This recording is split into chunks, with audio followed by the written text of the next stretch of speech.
11 septembre 2020. J'ai vécu un véritable bouleversement. Ok, ce n'était pas l'effondrement des Twin Towers, mais c'était tout comme pour moi. Petit, je voulais être médecin, comme mes parents. Mais à force de les avoir entendus me rabâcher sans cesse que j'en aurais pour 15 ans d'études, que je ne choisirais pas forcément librement ma spécialité, ni mon lieu d'habitation, je me suis finalement orienté vers le métier de consultant. Après avoir travaillé sur 2 plans sociaux, un en France et un en Suède, à 30 ans, j'ai décidé et j'ai eu envie d'apporter de la valeur aux autres, plutôt que d'en détruire. C'est comme ça que je me suis retrouvé devant une coach d'orientation qui, après 3 séances, me propose de devenir directeur d'EHPAD. De quoi lui ai-je répondu? Vous imaginez, vous, de passer d'un métier de consultant, tranquille derrière son ordinateur, à devoir vous occuper de personnes âgées de plus en plus dépendantes? Et après tout, pourquoi pas? C'est vrai que j'ai toujours eu un profond respect pour les personnes âgées et je voulais me rendre utile en apportant une meilleure qualité de vie et trouver ainsi un métier éthique porteur de sens pour moi.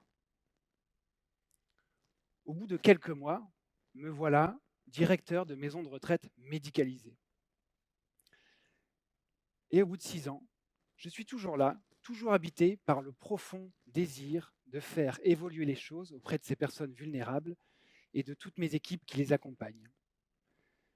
Et cela malgré la crise sanitaire qui a considérablement bouleversé la donne. Avant de vous en dire plus, je voudrais juste vous partager quelques chiffres. Je suis directeur d'une résidence dans laquelle nous accueillons 103 résidents. Derrière ce chiffre, nous avons 103 personnes et ces 103 familles qui ont chacun et chacune leurs préoccupations et leur histoire de vie. Être directeur, c'est garantir avant tout une qualité, la gestion de la qualité des soins, de la restauration, de l'hôtellerie, des ressources humaines, du développement commercial, tout en étant pénalement responsable. Sacrée responsabilité dont j'ai pleinement pris conscience le 11 septembre 2020.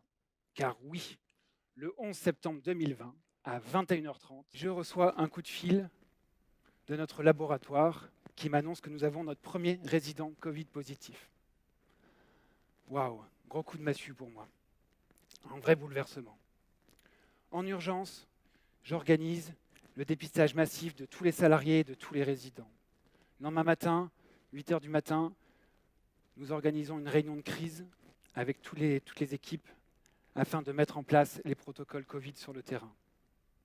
Un seul mot d'ordre, c'est de rassurer les salariés.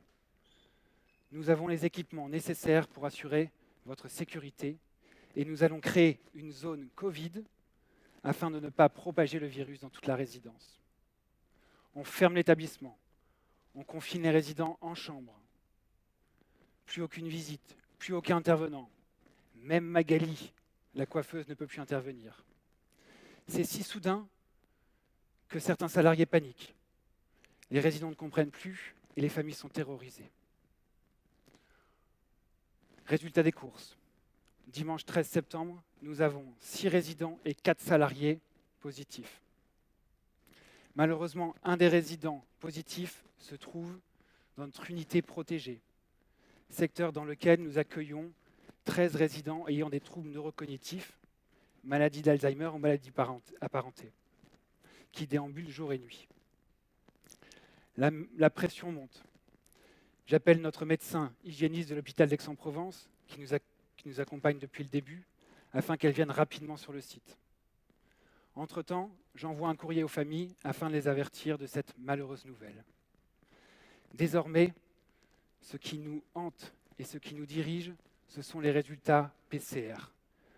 Tous les matins, tous les jours, ce sont les mêmes questions qui reviennent. Combien avons-nous de nouveaux résidents positifs? Combien avons-nous de nouveaux salariés positifs? Et surtout, y a-t-il eu des décès?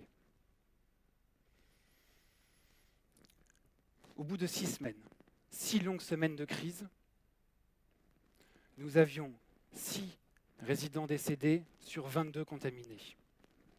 Tout au long de ces 6 semaines, nous avons été confrontés à des choix difficiles, ceux qui engagent notre éthique, mon éthique. Doit-on laisser nos 13 résidents déambuler librement dans cet espace, dans cette unité protégée, au risque qu'ils se contaminent entre eux? Une autre question, est-ce que nous prenons le risque également de laisser enfermer ces personnes âgées de 90 ans, seules dans leur chambre, sans aucun lien social? Hélas, l'Agence régionale de santé, l'ARS, tout autant démunie que nous, ne peut répondre et nous donner des solutions. Nous devons trancher. Et nous faisons le choix d'autoriser des familles à venir rendre visite à leurs proches pour des raisons médicales ou pour des fins de vie. Pour les personnes désorientées, nous les laissons librement déambuler dans ce secteur protégé. Les médicamentés et ou les contentionnés seraient complètement contraires à notre éthique.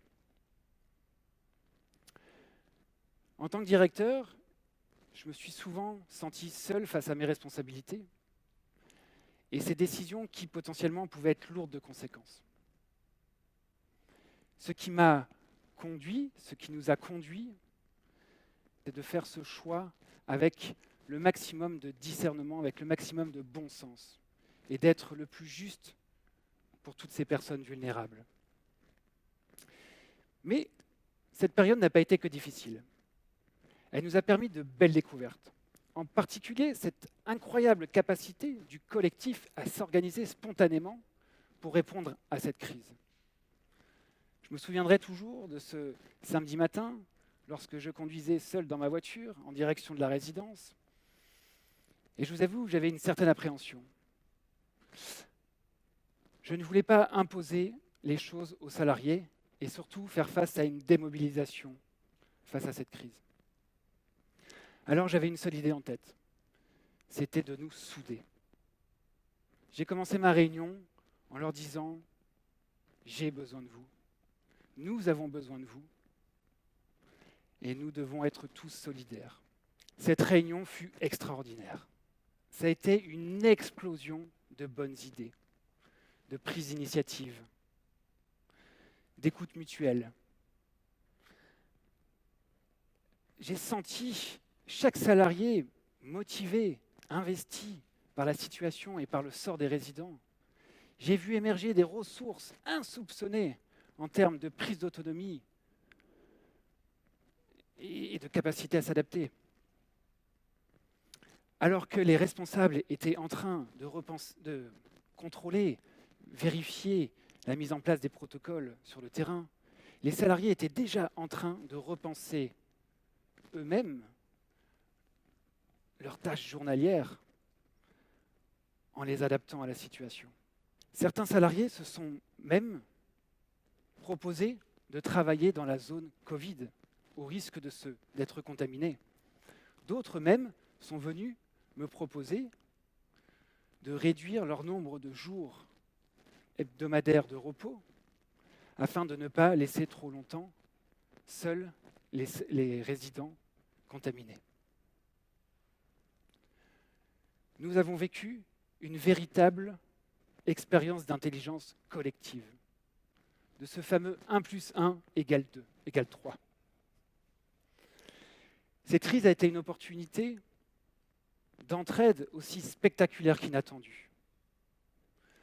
Moi-même, j'ai été énormément touché.